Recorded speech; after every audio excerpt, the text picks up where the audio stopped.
Hello. ഇന്നത്തെ വീഡിയോയിൽ IBPS PO മെയിൻസിന് വേണ്ടി പഠിക്കുന്നതാണ് കേട്ടോ നോക്കുന്നത്. എനിക്കറിയാം കുറച്ച് പേരൊക്കെ ഇപ്പോൾ SBI PO മെയിൻസിന് വേണ്ടി പഠിച്ചുകൊണ്ടിരിക്കുന്ന തിരക്കിലായിരിക്കും. SBI PO പ്രിലിംസൊക്കെ ഞാൻ അപ്ലൈ ചെയ്തിട്ടുണ്ടായിരുന്നു കേട്ടോ. എനിക്ക് കുറച്ച് ഹെൽത്ത് ഇഷ്യൂസ് ഉണ്ടായിരുന്നത് കാരണം എനിക്ക് ആ ഒരു പ്രിലിംസ് അറ്റൻഡ് ചെയ്യാൻ വേണ്ടി പറ്റിയിട്ടുണ്ടായിരുന്നില്ല. അപ്പോൾ IBPS PO പ്രിലിംസൊക്കെ കഴിഞ്ഞു. ഇനിയിപ്പോൾ മെയിൻസിന് വേണ്ടി പഠിക്കുന്നതാണ്. അപ്പോൾ ഇന്ന് ഞാൻ ചെയ്യാൻ പോകുന്നത് IBPS POയുടെ ലാസ്റ്റ് ഇയറിലുണ്ടായിരുന്ന ഒരു റീസണിങ് സെക്ഷണൽ മോക്കാണ് കേട്ടോ. ഓൾറെഡി ഞാനിതിലൊരു ഈസി ലെവൽ മോക്ക് എടുത്തിട്ടുണ്ട്. ഇതിപ്പോൾ രണ്ടാമത്തെ ഒരു മോഡറേറ്റ് ലെവലിലുള്ളൊരു മോക്കാണ് എടുക്കുന്നത്.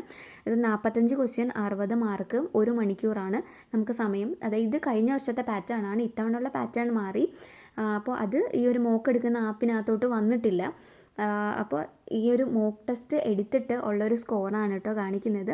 8.75 ഈ ഒരു സെക്ഷനിൽ കിട്ടിയേക്കുന്നത്. ഇനി ഞാൻ ഇതിന് മുന്നെടുത്ത ആ ഒരു സെക്ഷണലിൻ്റെ മാർക്ക് കൂടെ കാണിച്ചു തരാം. ഇതിൽ നോക്കിക്കഴിഞ്ഞാൽ 21.5 മാർക്കാണ് കാണിക്കുന്നത്. ഇത് ഞാൻ കാണിക്കാനുള്ള കാരണം എന്താണെന്ന് വെച്ച് കഴിഞ്ഞാൽ മെയിൻസ് എക്സാം എഴുതിയിട്ടുള്ളവർക്കറിയാം നമുക്ക് ഓരോ സെക്ഷനും നമുക്ക് പ്രെഡിക്റ്റ് ചെയ്ത് പോകാൻ പറ്റില്ല. ഇത്ര അറ്റംപ്റ്റ് കൊടുക്കണം, ഓരോ സെക്ഷനിൽ ഇത്ര മാർക്ക് വാങ്ങണം എന്നുള്ളത്. കാരണം ഇപ്പോൾ നമുക്ക് ഓൾറെഡി ഇപ്പം കോണ്ട് എന്ന് പറയുന്ന ഒരു സെക്ഷൻ പൊതുവേ പാടാണെങ്കിൽ ഇപ്പം ചിലപ്പോൾ നമുക്ക് മെയിൻസ് എക്സാമിന് പോകുമ്പോൾ അത് നമുക്ക് ചെയ്യാൻ പറ്റുന്ന ലെവലിൽ ക്വസ്റ്റ്യൻസ് ആയിരിക്കും കാണുന്നുണ്ടാവുക.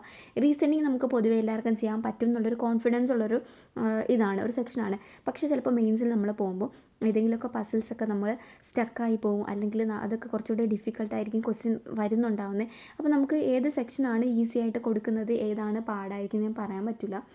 അപ്പോൾ ഈ ഒരു സെക്ഷനിൽ ഈ ഒരു സ്കോർ ഒട്ടും നല്ലതല്ല. 8.75 എന്നുള്ളത് ഒട്ടും നല്ലതല്ല. ഒരു സെക്ഷണൽ ആ ഒരു മാർക്ക് പോലും ക്ലിയർ ചെയ്യാൻ പറ്റിയിട്ടുണ്ടായിരുന്നില്ല. ഇതിൽ പ്രശ്നം ഞാൻ ഒരു 2 പസിൽ എനിക്ക് കിട്ടിയിട്ടുണ്ടായിരുന്നില്ല. ഓൾമോസ്റ്റ് ചെയ്ത് വന്നപ്പോൾ എനിക്ക് കുറേ പോസിബിലിറ്റി വന്നു. അങ്ങനെ എനിക്ക് 2 പസിലും കിട്ടിയിട്ടുണ്ടായിരുന്നില്ല. പിന്നെ ഓൾറെഡി റോങ്ങും വന്നിട്ടുണ്ട് കേട്ടോ. ഇത് ഒട്ടും സാറ്റിസ്ഫൈഡ് ആയിട്ടുള്ള ഒരു സ്കോർ അല്ല ഇത്. അപ്പോൾ അത് കഴിഞ്ഞിട്ട് ഞാനിനി കറണ്ട് അഫയേഴ്സ് ആണ് കേട്ടോ പഠിക്കാൻ വേണ്ടി പോകുന്നത്. കറണ്ട് അഫയേഴ്സിന് നമ്മൾ മിനിമം ഒരു 3 മാസമെങ്കിലും കവർ ചെയ്യണം. ഇപ്പം നമുക്ക് ഒക്ടോബർ 12-ാം തീയതിയാണ് മെയിൻസ് എക്സാം വരുന്നത്. അപ്പോൾ നമ്മൾ ജൂലൈ, ഓഗസ്റ്റ്, സെപ്റ്റംബർ ഈ ഒരു 3 മാസമെങ്കിലും നമ്മൾ പഠിച്ചിട്ടുണ്ടാവണം. അപ്പോൾ ഞാനിപ്പോൾ ഓഗസ്റ്റിൽ നിന്നാണ് സ്റ്റാർട്ട് ചെയ്യുന്നത്. നേരത്തേക്ക് നോട്ട് എഴുതി വെക്കുമായിരുന്നു. പക്ഷേ ഇപ്പം എഴുതാനുള്ള സമയമൊന്നും ഇല്ലാത്ത കാരണം ഞാൻ സ്മാർട്ട് കീയുടെ ആ ഒരു മോക്ക് ഡ്രില്ല് സബ്സ്ക്രൈബ് ചെയ്തിട്ടുണ്ട്. അപ്പോൾ അത് ഫോൾഡറിൽ സേവ് ചെയ്ത് വെച്ചിട്ടുണ്ട്.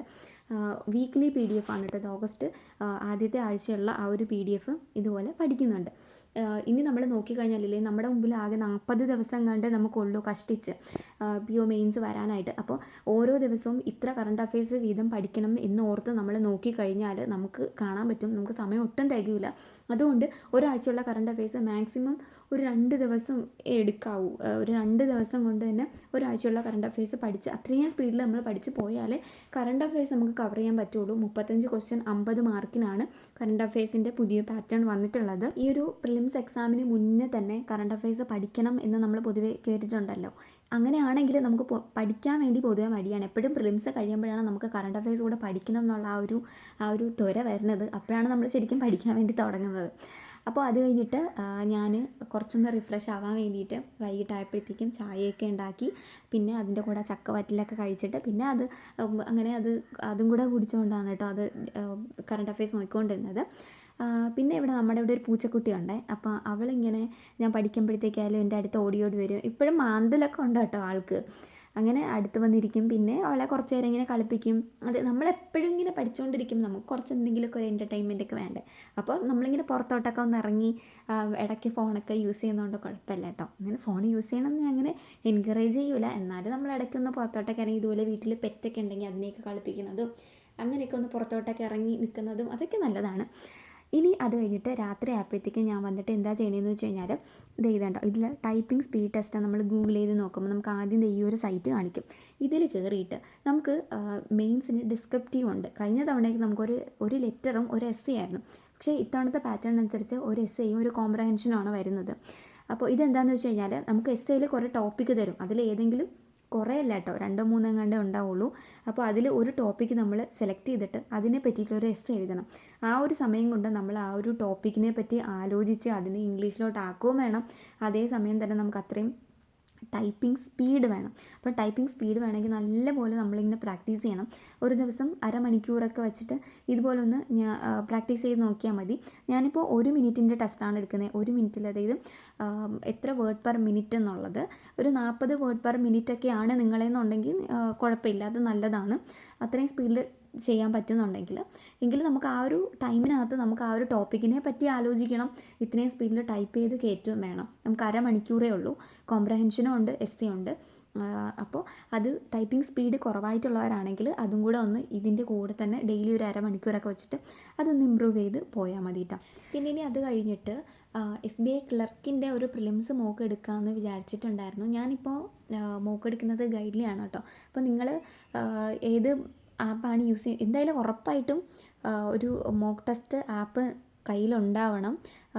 നമ്മൾ മോക്ക് എടുക്കുന്ന ഇപ്പോൾ ടെക്സ്റ്റ് ബുക്ക് ആയാലും ടെക്സ്റ്റ് ബുക്കിൻ്റെ വാലിഡിറ്റി തീർന്നിട്ട് ഞാനിതുവരെ റിന്യൂ ചെയ്തിട്ടുണ്ടാകില്ല. ഇപ്പോൾ ഗൈഡ്ലി മാത്രമാണ് യൂസ് ചെയ്തുകൊണ്ടിരിക്കുന്നത്. അപ്പോൾ ഞാൻ ഈ ഒരു ഫുൾ ലെങ്ത് മോക്ക് SBI ക്ലർക്കിൻ്റെ ഒരു മോക്ക് എടുക്കുന്നുണ്ട്. മെയിൻസിന് വേണ്ടി നമ്മൾ പഠിച്ചുകൊണ്ടിരിക്കുമ്പോഴും ഇടയ്ക്ക് പറ്റുമെങ്കിൽ പ്രിലിംസിൻ്റെയൊക്കെ ഒരു സെക്ഷണൽ മോക്കൊക്കെ എടുക്കുന്നത് നല്ലതായിട്ട് എനിക്ക് തോന്നിയിട്ടുണ്ട് കേട്ടോ. കാരണം എന്താണെന്ന് വെച്ച് കഴിഞ്ഞാലില്ലേ, മെയിൻസ് പഠിക്കുന്ന സമയത്ത് നമുക്ക് സ്പീഡ് കുറച്ച് കുറയാനുള്ള ചാൻസ് ഉണ്ട്. അതുകൊണ്ട് പ്രിലിംസ് ആ ഒരു സെക്ഷനിലൊക്കെ എടുത്തു കഴിഞ്ഞാൽ നമുക്കതൊന്ന് മെയിൻറ്റെയിൻ ചെയ്ത് കൊണ്ടുപോകാൻ പറ്റും ആ ഒരു സ്പീഡ്. അപ്പോൾ ഇതിൽ നോക്കുകയാണെങ്കിൽ ടോട്ടൽ അറ്റംപ്റ്റ് 71, സ്കോർ 66. 4 ഇൻകറക്റ്റായി. അപ്പോൾ അത് ഇംഗ്ലീഷിലായിരിക്കും ഇൻകറക്റ്റ് ആയിട്ടുണ്ടാവുന്നത്. പെർസെൻറ്റേജിൽ 19.05% ആണ്. ഇംഗ്ലീഷ് സെക്ഷനിലാണ് എനിക്ക് ഏറ്റവും കൂടുതൽ റോങ് ആവുന്നത്. എനിക്ക് ഇംഗ്ലീഷിലാണ്. റിയൽ എക്സാമിന് പോകുമ്പോഴായാലും അതെ.